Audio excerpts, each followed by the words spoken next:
Hello, everyone. Welcome to the Writer's Realm podcast, and thanks for joining us on the epic adventure we call writing. We're your hosts, Austin Matthews.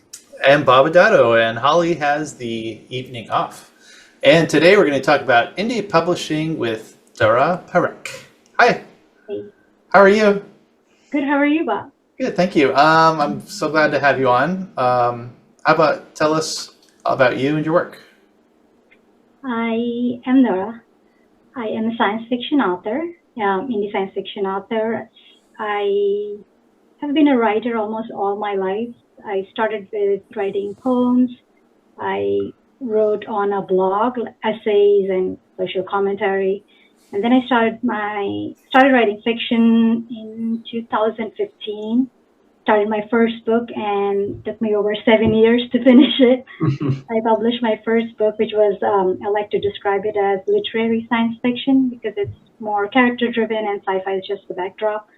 I published my first book, Unearthing Idol, in 2023. And by the end of the year, I published my second book, which was a collection of short stories. Take a Seat at the Cosmic Campfire. It's a collection of 5 short stories. Each features a different sci-fi subgenre. And Nice. that's so far my bibliography. I'm working on my second book, and I'm also a ghostwriter. Oh, oh dear. That's a whole nother topic we need to get into. Yeah. Right. I mean, I just started last year, so I don't know if I have something important to share, but Uh-huh. That's exciting. I also do part-time as a content writer for multiple websites, like freelance stuff. Because I made the very brave decision of going full-time last year as an indie author. Wow. Oh, wow. Nice. That's Good for bold you. step. Yeah, thank you. That's very exciting. Well, where can we find you? Where can we find your book first? My books are available on all book platforms. San Diego folks, there are a couple of stores where you can find my physical books, Forbidden, Mysterious Galaxy. You can find me at all a lot of physical events, like the Ren Fair, North Park Book Fair, Festival of Books, so and so. And online, my books are available on Amazon, Barnes and Nobles, all the book platforms, wherever you like buying your books from. Yeah. Okay. And fun fact, I recently found my book on thriftsbooks.com. So if you want something cheap. Yeah, I have seen my books on there, and eBay, and eBay. Oh, I have to check that. Go look at eBay. Yeah, see if your books are there yet. Yeah, my books are on eBay. Selling for $500. Yes, obviously, it's an authored copy. Absolutely. Yeah. And how can we find you with your socials? I am most active on my Instagram. My handle is The Writer. It's a play on word on my name. DHA.RAITER. And my website, daraparekh.com. Okay. All right. That's about it. Okay. No, that's fine. Yeah. And then I'll have all these socials in our listings when we upload them to Spotify and Apple and YouTube. Sounds good. Well, here we are, indie publishing. All of us are indie publishers, right? Yeah. Austin, Bob, Dhara. So, I mean, how about with you, Dhara? Why did you choose indie publishing versus traditional publishing? I did choose traditional publishing. I was in a contract with the traditional publisher for over a year, but they kept pushing my date. They wanted to design my cover, have say in how I present my book, which was a big no-no for me. I went with it for a while, but then there was a point where I couldn't do it anymore. I wanted autonomy over how I presented my book, my cover, everything. So I terminated the contract, and fortunately, I didn't face any issues because they weren't the top 5 publishers, mid-level. So, and that was the nail in the coffin to push me towards indie publishing. Yeah. The reason I went with indie publishing is, of course, again, I wanted the autonomy, the creative liberty. I didn't want anyone to gatekeep my creative process, but also the royalties. I mean, it was 5% to 60%, 70%. I mean, I do know that we are doing all the work versus a traditional publisher who has an audience already. But I think it's worth it for someone like me who writes very niche books. So yeah, those were the reasons that I took up indie publishing. Now, with this journey so far, you have one book. You're working on 2 books, right? I published 2. I'm working on the second part of my first book. I see. Got it. Okay. So we got 2 books available. I mean, I have to ask, any regrets? No. No? I mean, if I have to dig up regrets, actually, no. Because, I mean, I could have finished my first book sooner. Yeah. But I think the fact that it took me so long just showed how much effort I had to put into my first book, and that helped me into publishing my second book, because the first one took 7 years, the second took 8 months. So of course, that the first was a full-length novel, and the second was a half-size collection of short stories.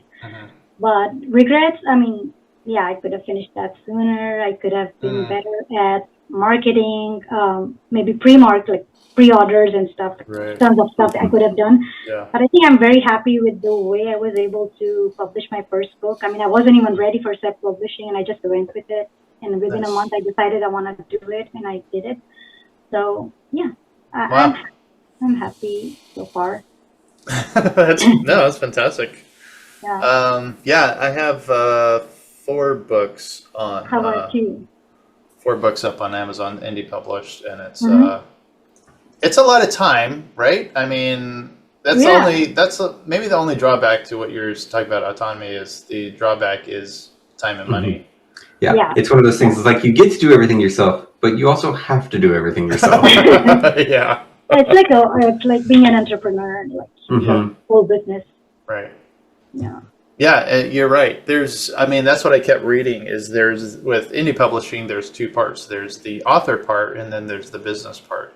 Right. And author part is hard enough. And then we're asked to, be a salesperson, marketing and all that stuff. And it's just crazy.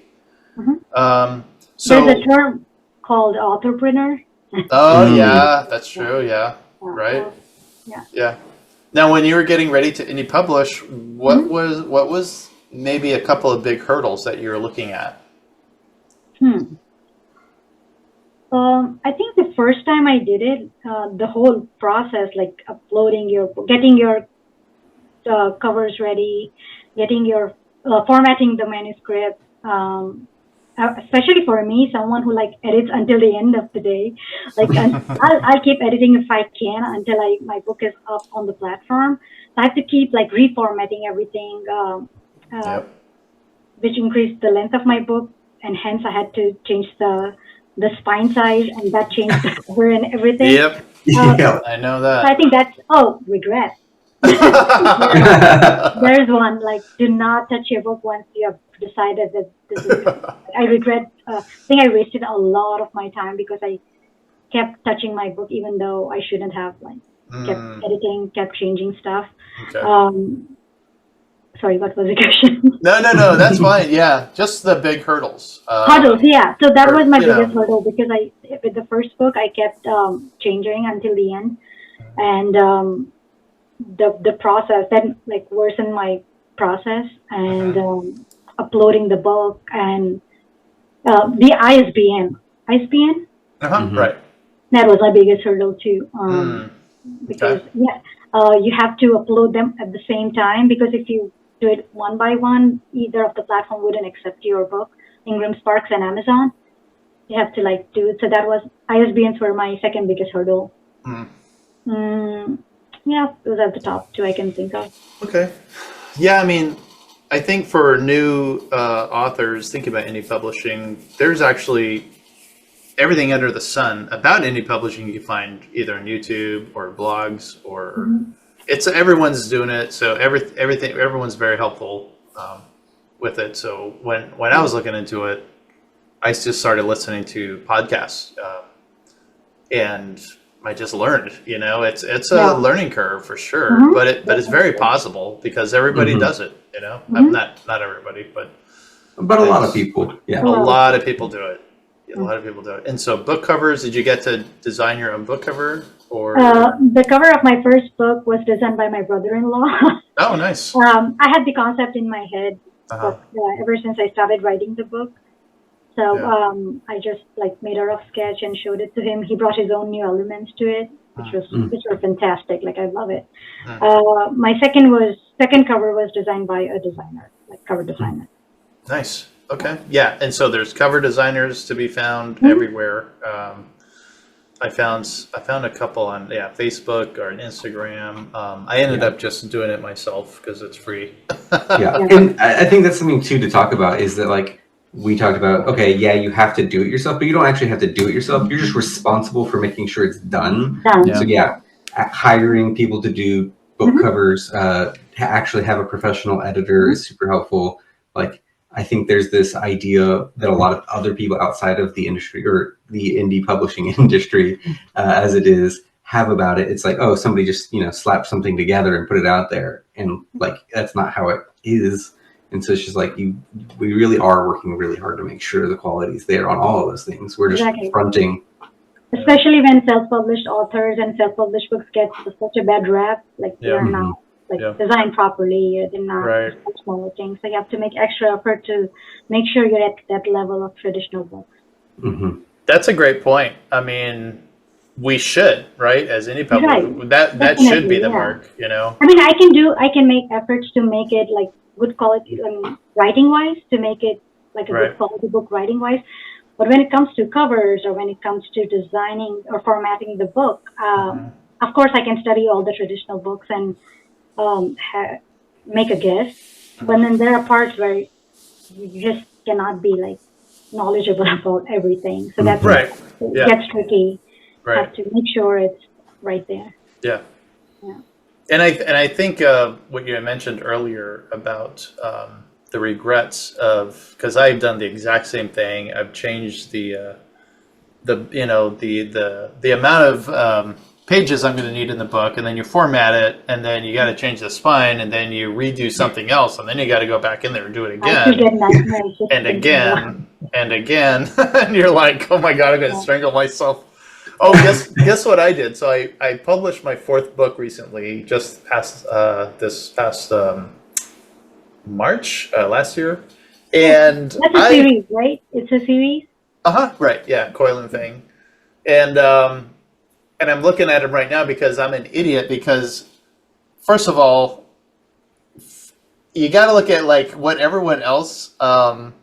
The print size or the book size, okay? On Amazon, it's super helpful and it's free. Just a quick tip. All of that is free to upload. People ask, how much does it cost to upload? It doesn't cost anything on Amazon. So whatever reason, I picked 5.5 by 6.5. I don't know. I have no freaking clue why I did that.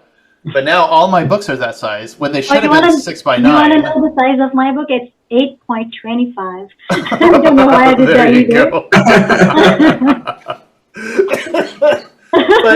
But so my fourth book, I uploaded as 6 by 9, and I got them in print, and they came in the mail, and they're the wrong size. It's all So then, and I had to go back into Amazon, and I had to redo I had to unpublish the whole thing and republish it. Google says 6 and a 9, 6, but 6 by 9, but it just doesn't look right. Okay, yeah. Well, there you go. And I think it depends so much on your book. True. Because honestly, half of me wants to do one of the books I just finished as an 8.5 by 11. Okay. And just be full size page. Because Bob, think about those footnotes. Some of those footnotes will take up a whole page if it's 6 by 9. Right. Okay, that makes sense. Yeah, I agree. Yeah. Depends on the book. Yeah. But other than, or let's talk about the cons. I mean, not the cons. We kind of just kind of touched on the cons. Other pros, the autonomy. I mean, we get to publish whenever we want, right? I get published next week. Royalties. Let's talk about royalties. Go ahead. That's good. Most traditional publishers, not most, almost all the traditional publishers have the 5%, 10% royalty rate. I think 10 is the highest on physical books and 15 is the highest on ebooks, I think. Or maybe 35 with some publishers for ebooks, 35%. While with indie publishing, it's 60, start from 60%. Yeah. So, so that's a big difference. But again, if you're with HarperCollins or Penguin Random, it's still worth it, like 5%, 10%, because you're reaching a wider audience. But for me personally, if it's not the top 5, I don't think it's worth it. Yeah. Well, and on top of it, it's like, yeah, you're reaching a wider audience, but if you have a niche audience, reaching a wider audience doesn't matter. Exactly. Exactly. And with the traditional publisher, I think a lot of them are to compete with the indie publishers now. They're just like picking formulaic books, like they just have a formula that works, that sells, and they just keep like picking books that hits those formulas, those tropes, and those genres.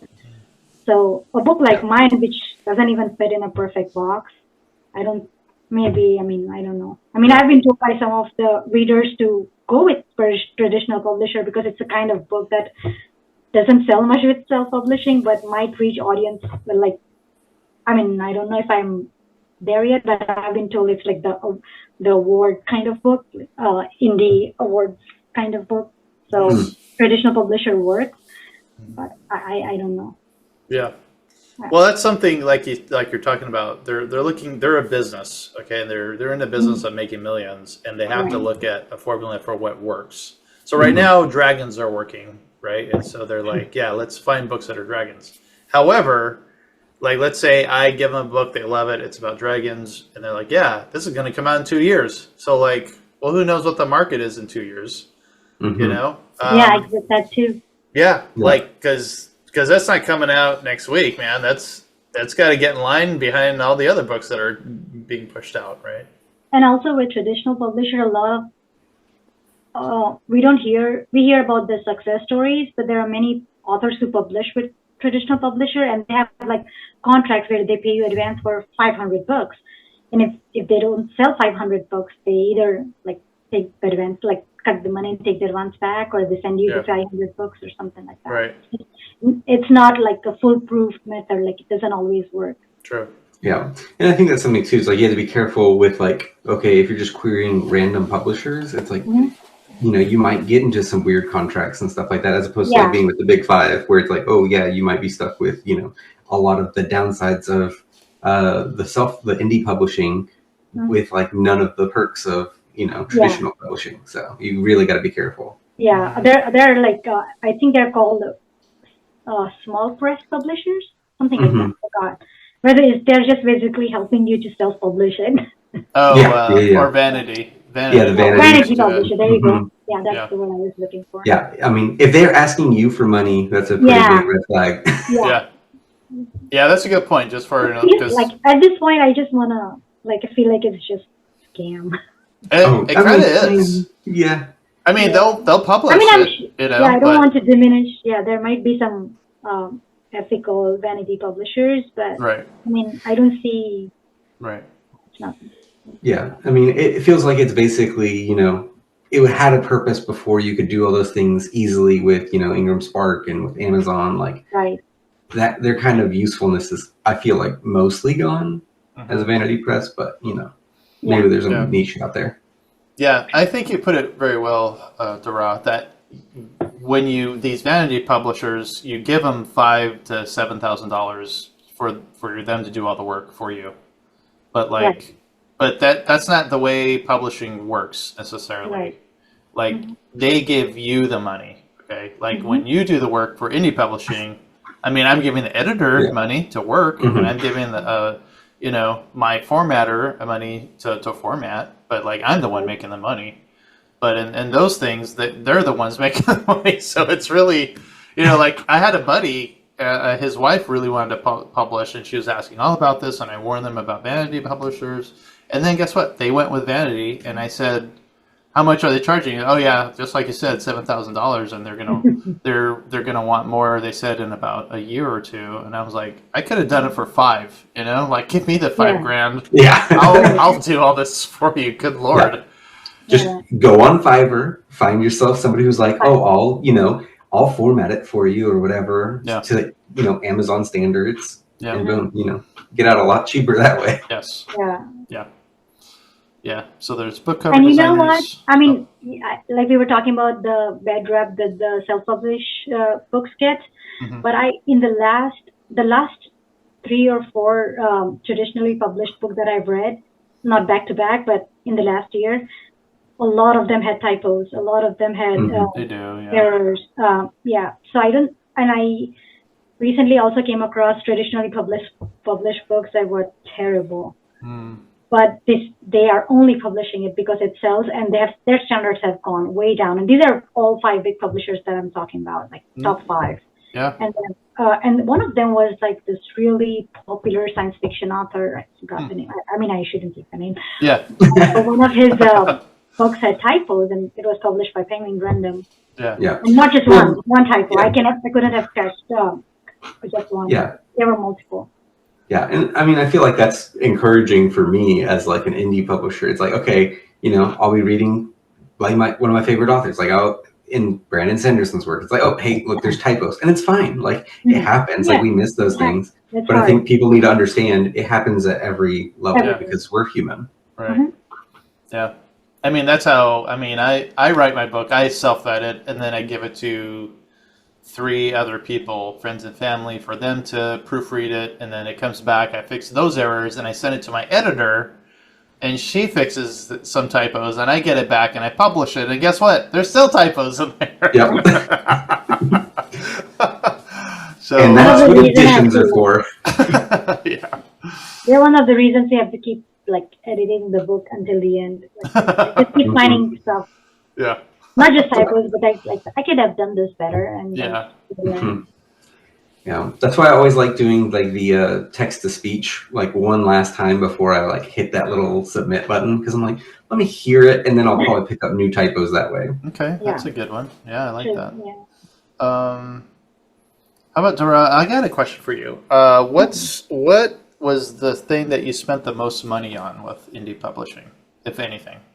For my first book, editing. Yeah, good. Editing, definitely. I think that's the only thing I spent a big amount on. Okay. Like I said, my cover design was designed by my brother-in-law. The formatting was not as expensive. I did it on Fiverr. But I wanted a good editor, because to me at that point that was the most important part. It was my first book, and I didn't want to put out a book that was not up to my standards. So editing.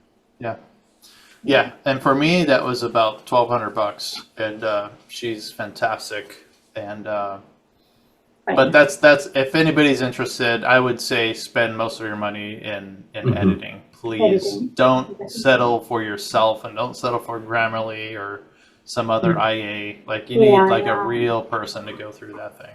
And there are multiple different kind of editors. Like there's line-to-line editing. There's proofreading, which is completely different than editing. I've not done this in a while. What's the other? Where they help you with the copy editing. And there's one more where they help you with the story. There's oh yeah, man, like the overarching stuff. Yeah. I should have done. Well, there's a developmental edit too. Yeah, that's what it is. Yeah. Yeah. That if you're a first time, please get one of those. They're absolutely gold for you.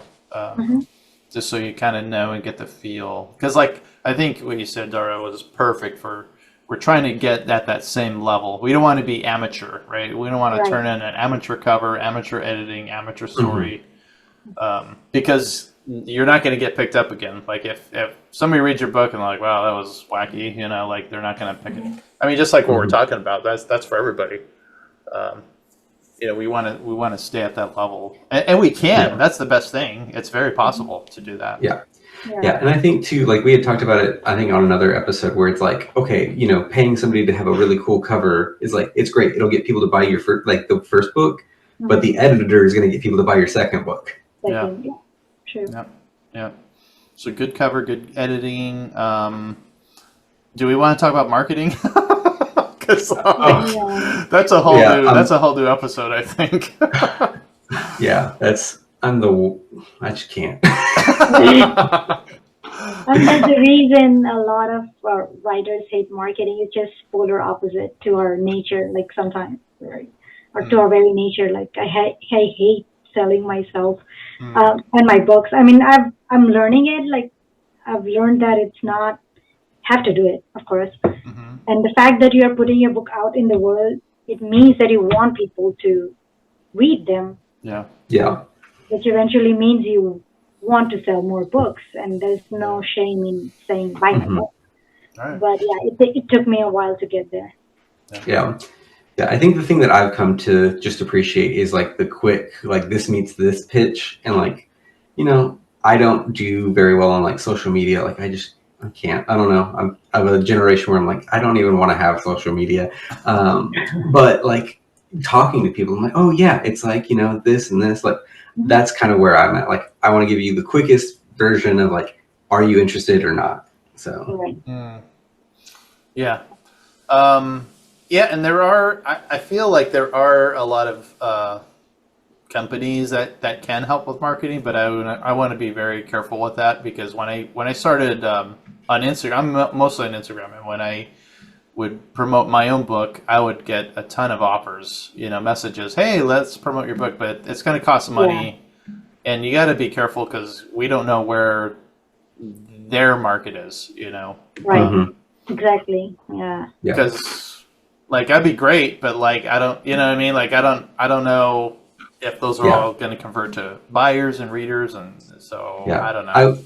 I will say, like, I don't know if it's because my day job is being a data analyst, and probably it is, but like I prefer the things where it's like, oh, I'm doing Google ads or Amazon ads, and I can see like here's the click-through rate and all of those things where it's like really easy to have eyes on what's worth it, what's not, what's paying for itself. Yeah. And for me, something I learned about marketing, about myself as an author, about myself as a person, is how much I enjoyed marketing in person to all those events, because I'm an introvert. For me, just standing in front of people is a big deal. So I never, ever, ever, ever thought that one of my favorite channels to market my book would be at physical events, like at in-person events. Yeah. And I enjoyed talking one-on-one with the person and talking about my book more than putting like metadata out there on or on a Amazon copy or any other website, even my own website. Yeah. So if you are, one of my biggest suggestion would be to trying your hand at all these wonderful local events that takes place in your city, like book fairs, festivals, cons, rent fairs. I agree. Even if you are used to it, just trying your hand at it. Yeah. I think I sold almost 40% of my books at physical events. Yeah. Almost 40. I attended my first Ren Fair over here. I think it was actually, I live in a little place called Temecula, California, and it was their first Ren Fair. And I made so much money. It was ridiculous. I was the only author there. I had no idea. I thought, man, if I sold 2 books, that'd be great. But I thought my friends were going to show up. And funny enough, I did have actually. I didn't tell anybody about this, but a couple of my buddies showed up, and they didn't buy my books. Isn't that funny? But like, I made like, good lord, I think I was like almost $250 selling books there.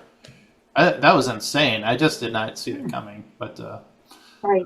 But all right, so I want to touch on something real quick, because everyone's going to ask, well, how much money do you make? And I'm happy to share, because I just did my taxes, and we did talk about royalties and how they're set. I am Amazon exclusive for ebooks, you can't get my books everywhere else, but the ebooks are exclusive on Amazon. So they offer 70%. So we don't have a drum roll, but if I could, I would do it. But I made last year, 2024, I made over $400, and that's with ebooks, and that's That's physical your copies. Is that plus- your profit, or is that your? Yes, that was my profit.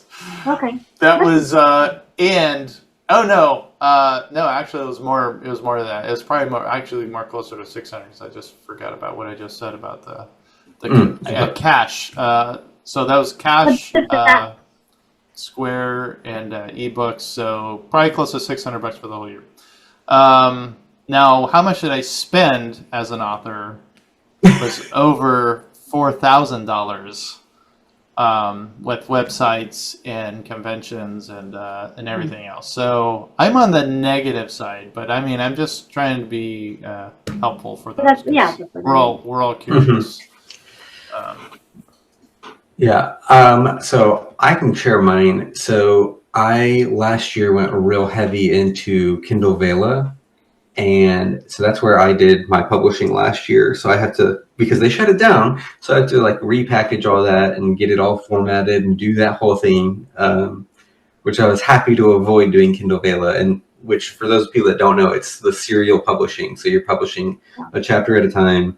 But the nice thing was I was getting some hefty bonuses from Amazon because of them trying to promote that. So I actually peaked at $88 bonus for a month. Nice. And so I think grand total last year I made about that same, like that $400, which is good because all I did was that one book on Kindle Vela, and then plus I had the one book that I had published back, but that's 2018 is the other one that I have. So for having a cold book and then just a serial publish is pretty good. Yeah, you're on the plus side. Mm-hmm. Yeah, I mean, it was all profit because I didn't have to, have any sort of author copies that I was on the hook for or anything like that. So it made it a lot easier. And actually, I feel like there was a lot of it was easier to build that audience with a thing coming out every week that I could talk to because I did 2 chapters a week. So it was like, hey, you should check this out. I'm sorry they cut that out. I know. I was really looking forward to just doing that with all my books, but no.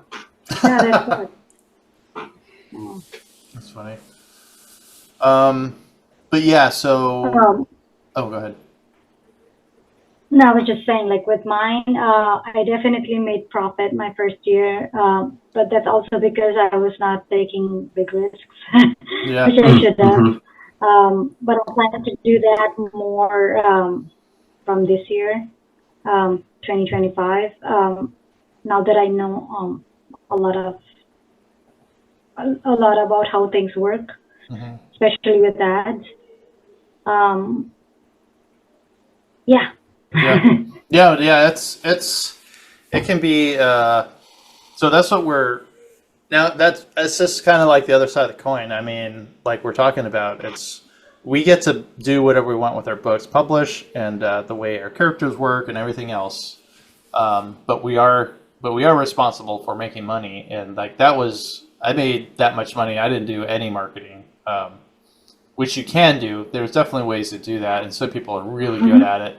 But I'm just not good at it, and it is a learning curve. And guess what? It's going to take more money too. I mean, it takes money to make money. Right. Especially with Amazon and stuff, Yeah. Facebook ads and. Yep. Yeah, Amazon ads, Facebook ads. We can maybe find some expert in that, but like I'm definitely not an expert in it. But again, it takes money. You're going to have to set aside some money. I belong to a group called 20 Books to 50. Is it called? Oh yeah, 20. Yeah. Yeah. It's just yeah, and I love it. 20 books to 50K. 50K. That's what it is, and they always have these people that come on and hey, here's how I made $100,000, and I spent like $5,000 a month on ads, and I'm like, well, I'm not doing that. Yeah. No. Well, and like that's the thing too. That like, oh, go ahead. No, go ahead. Oh, I was just gonna say, like, I think the advice that I like the most as far as like the marketing is that the best advertisement for your last book is your next book. Mm. And I'm like, okay, I'm going to try and plow them out and see how we go. Yeah. So with that group and with if you really want to make a career with indie publishing, the trick is just writing more books. Yes, Mm-hmm. write more books. Yep. Putting more books out there. Yeah, I mean that's why it's Especially, called 20 books to 50K. Yeah, it's 20. Write 20 books and you'll get there. So. Yeah, so you can't do Which that is why with I'm the pace trying of one to- every 7 years. No. Yeah. Which is why I'm trying to finding this new way to sustain my author career so that I don't have to compromise with the kind of books that I want to put out.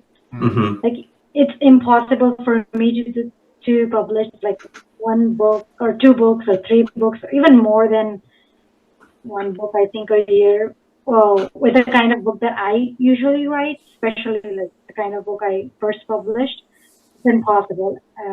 So, and if I start doing that, I would have to compromise with the quality or how I write or how I put my stories out there. So I figured out these different ways to keep writing, to bring more money. That way I don't have to compromise with my own stories. Mm-hmm. Yeah. Yeah, that's 100% fair. Mm. Yeah, because I have looked into what sells, because we're writing what we want, and you should do that. And then there's the people that either write to market, what's selling right now. And I'm just using this as an example, like Werewolf Shifter romance, reverse harem or something like that. And like it's hot right now and everyone's buying it. Well, can I write it? I probably can. Do I want to? Absolutely not. Like I'm not, right? I have thought about using a pen name and just and seeing how it goes. Me too. No, I get it. Absolutely. Did you? No, I haven't yet, but I've really thought about it. Yeah. So, but I'm like, okay, but every time I do, I'm like, I start getting really attached to the idea that I had. And I'm like, but maybe I could just fold that into my extended universe. So I'm like, at one point, I just need to, throw it out there and see what happens. Yeah. Now, as an kind of similar vein of what we're talking about, I'm on Reddit a lot, and I remember reading about somebody, and I can't remember what subreddit it was, but they said, I'm making $100,000 writing erotica, and I am absolutely sick of it, because but they learned how to write it. They're writing it well. They're making $100,000 a month. A month? A month, yes. Oh my God. Well, do it for a year and then, invest the money. Yeah. That's what he was about 8 months in, or they didn't identify themselves, but they were just like, I cannot stand writing this crap. I am so done. But like, what do? You're making $100K a month, and so go for it, Austin. Tell us how it went. I'm just gonna do a book cover where it's a man's torso and then a woman's hand on it, and then it'll sell. It has nothing to do with the book. It's just that's what the cover's gonna be. Make sure the man is white. Yeah. Right. Yeah. It'll be called, Flowers for Austin, and it'll just have exactly what we do. Flowers for Austin. Why is it, suddenly Flowers for Arjun? Like, I know. Well, I don't want. It's trademarked. It's a really depressing book suddenly. Flowers for the other Algernon. Anyways, so there's that. Yeah. So indie publishing is we have all kinds of options, and I think that's now.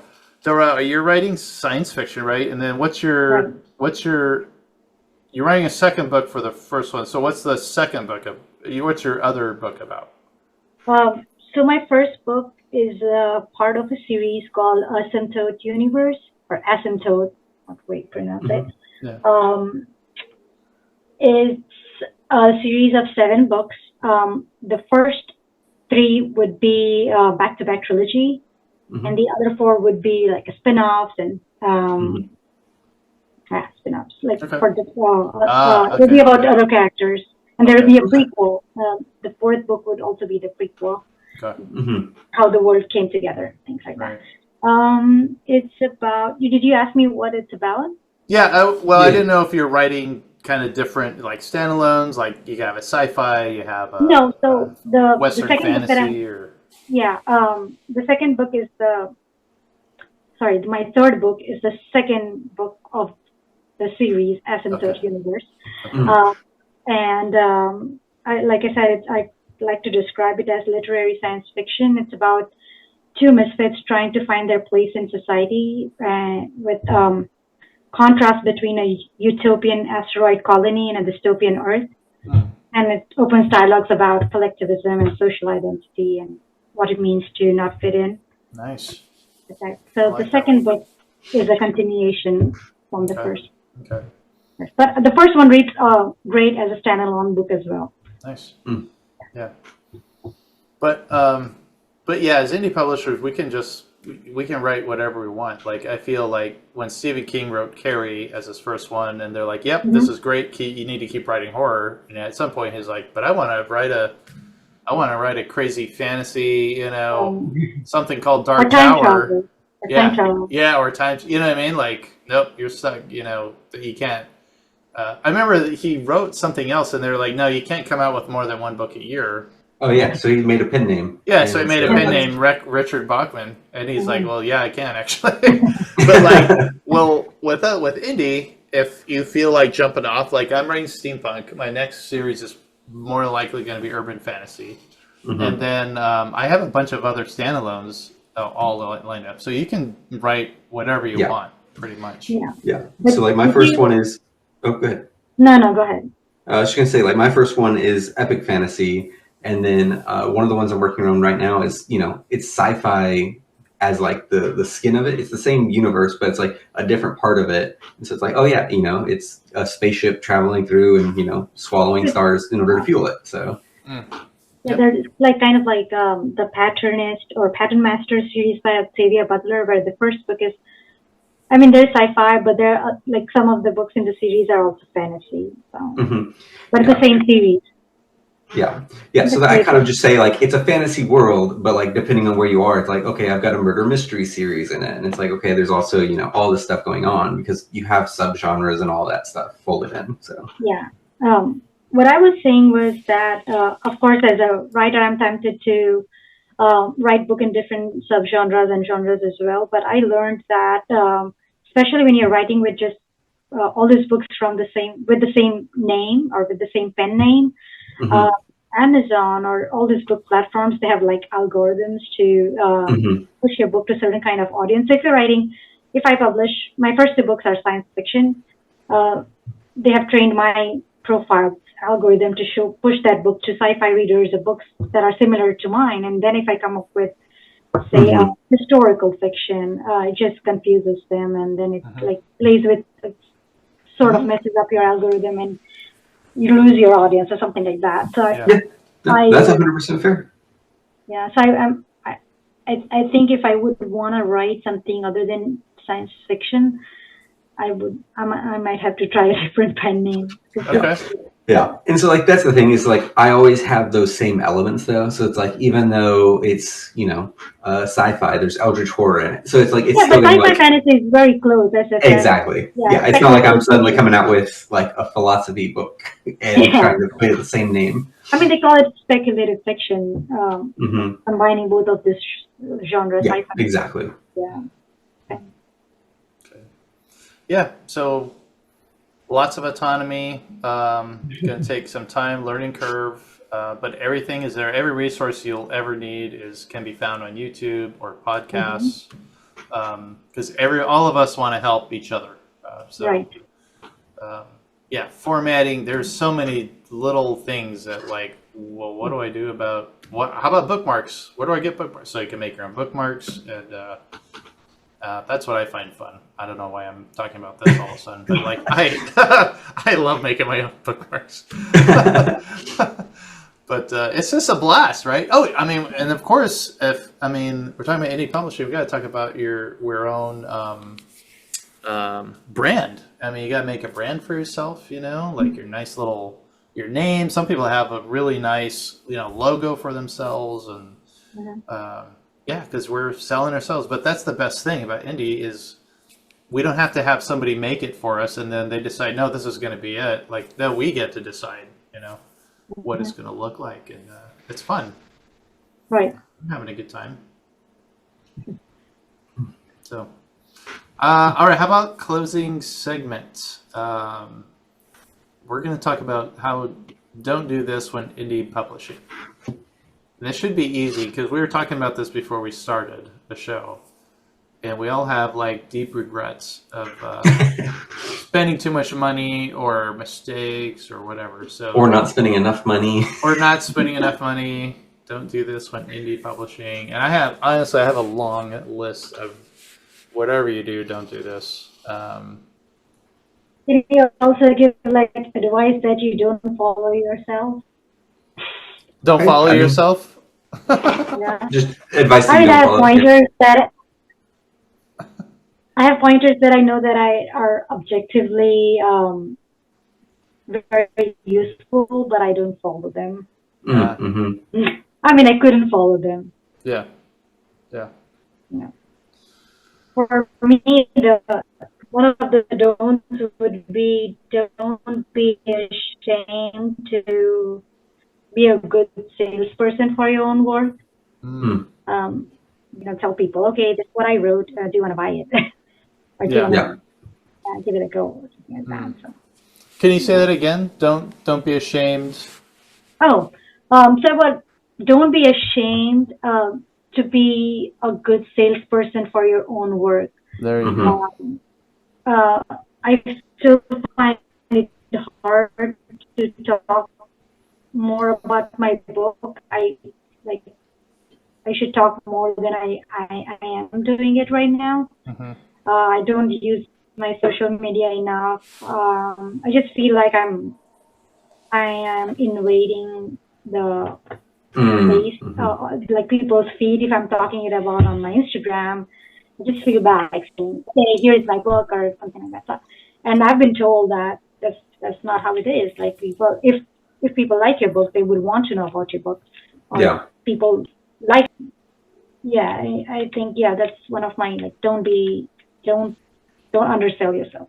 Don't undersell yourself. That's fantastic. Yeah, and then I'm gonna piggyback off of that and say, like, whenever you're an author and like people ask like, oh hey, like what do you do? And you're like, oh I'm an author or I write, and people are like, oh, are you have anything published? And they're like, yeah, I've got something published. And then the immediate question is, oh, did you self-publish? And you'd be like, yeah, I did. And like, don't be ashamed. I'm gonna tell you, don't be ashamed. You're published. Right. So it's different, but that doesn't mean it's lesser. Yeah. It's different work. It's not less work. It's not easier or harder. It's just different. It's different, more attainable. Yeah. I mean, I've got 4 books out. There's no way anybody was going to touch steampunk. If I queried, I did. So I tried, but like I already knew this isn't going to happen because this is not always buying steampunk. However, I did make about $600 less, so I guess somebody's buying steampunk out there. But my don't is wacky, but like I regret this a lot, and it's kind of like something we didn't really touch on too much. I would say don't put the cart before the horse. Okay, so if you're starting out, and this was with my first book, make sure you build your audience. If you're building a fantastic audience and they start asking for an autographed copy or something like that, now where can I, that kind of thing, that's fantastic. So that's when you can start getting a post office box, because I bought that. I spent like close to a year and like maybe $600 doing this, and not a single person ever wrote me and asked for an autograph copy. So if you're building your audience, that's fantastic, and let them go, hey, we'd like something like this. But for me, that was a huge mistake of thinking, oh well, I better get this ready, and people are going to do this, and that didn't happen. So that would be my don't. That's just save money. Like, if you ever want to save money, just come talk to me because I spend so much money, obviously. Does anybody else have any more on that one? Yeah, I mean, I'm just gonna say, don't be afraid to have fun with it. So, okay, it is a lot of fun. Just do it, enjoy it. Yeah. And I like Dora's advice of finding once you get your book available in print and you have it in your hand and you have a bookmark and QR code on that or something like that. Go jump into a local fair, a local book, even if it's not even a book fair, just any kind of fair. Just say, hey, can I get a table? Just try it. Mm-hmm. Yeah, get your book in front of people. Yeah, and even if you're an aspiring author, go to these events, and most indie published authors would love to help you, like tell you how to do it, teach you the ropes. Yeah. I've never seen an indie author saying no to any kind of approaches. I mean, I have so many people come to me who say they want to publish a book and they're trying to write a book and trying to finish a book. Yeah. I always talk with them what they're writing, and if they needed my help, I give them my bookmark. If they want to email me, I do that. Yeah, and that's what we're talking about. Everyone, there's so many resources, and everyone's trying to help each other because we all know, like those of us that have been through the whole thing, like I said, we have a list of stuff. Like, make sure you do this or that, and pay attention to this thing, and don't worry about that, and because we want them to succeed. I want everyone here to make millions of dollars, so I'm going to do what I can to help them. So, I mean, but we're all like that. Yeah. Right? Yeah. So.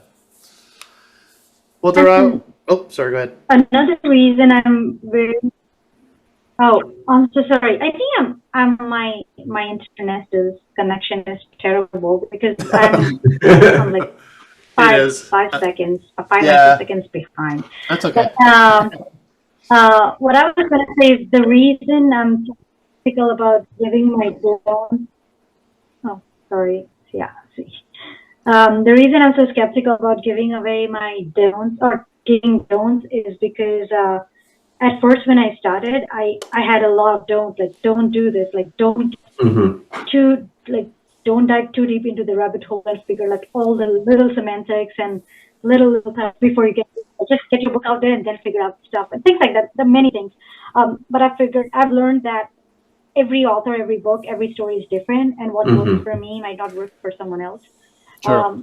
And vice versa. So I am afraid of giving out don'ts because sometimes it works for other people, sometimes it doesn't. So that's why I said that. The only don't that I could think of was like, don't undersell yourself, be confident, be proud of your finished your book, be proud of your story, and even if you don't sell, just have fun, like you often said, just have fun writing and selling your books. Yes. Big deal, just the fact that you finished the story is a big deal in itself. That's true. That's a huge accomplishment. Yeah, that's true. What were we gonna say, Austin? I mean, if you can't have fun doing the whole process, like, I don't know. Like, I don't even care about the publishing part. I'm like, I'm doing it for fun. If I publish, cool. If I make money, cool. But like, I'm here to have fun and write. So right. Yeah. And I think all of us know the wonderful feeling of like, well, I know Darah and I, because we've been in a couple of different book fairs together, but like just have like someone, they buy your book, you want my book, and then can I sign it for you? And I mean, God, it's such a blast. I love doing that. Even if I only sell like 2 books a day or something like that, it's fun. It's a very fun experience. Yeah, so. You get to meet cool book nerds either way.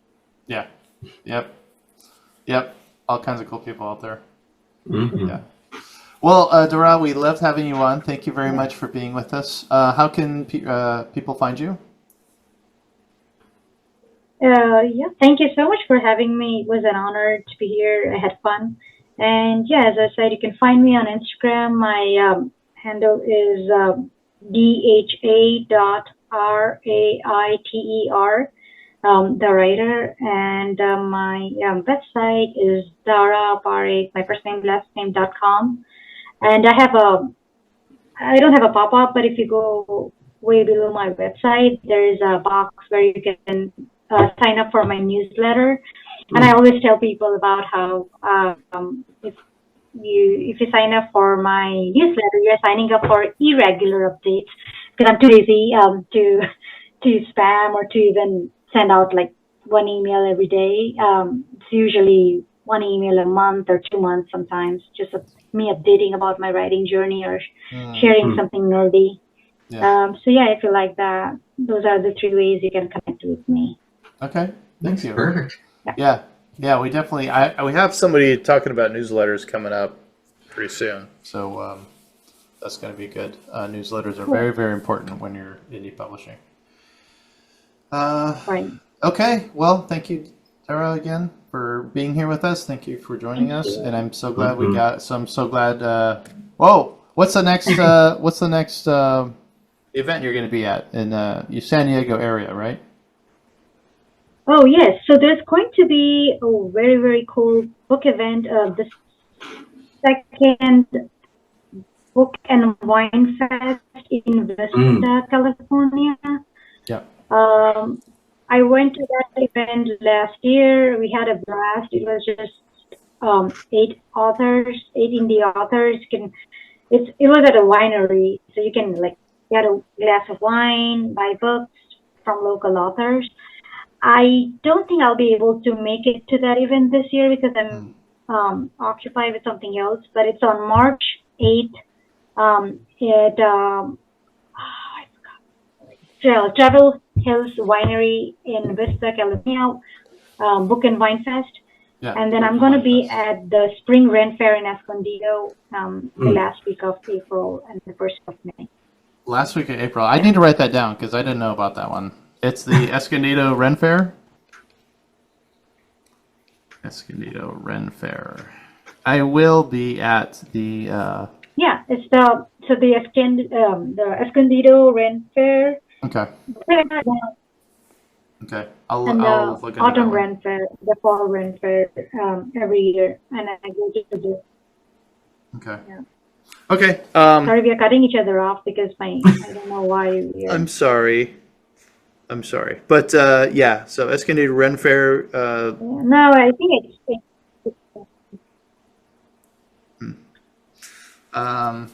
Yeah, so we'll look into that. Oh, so anyway, go to Dara's website and find it. You'll be able to find it where we can find her.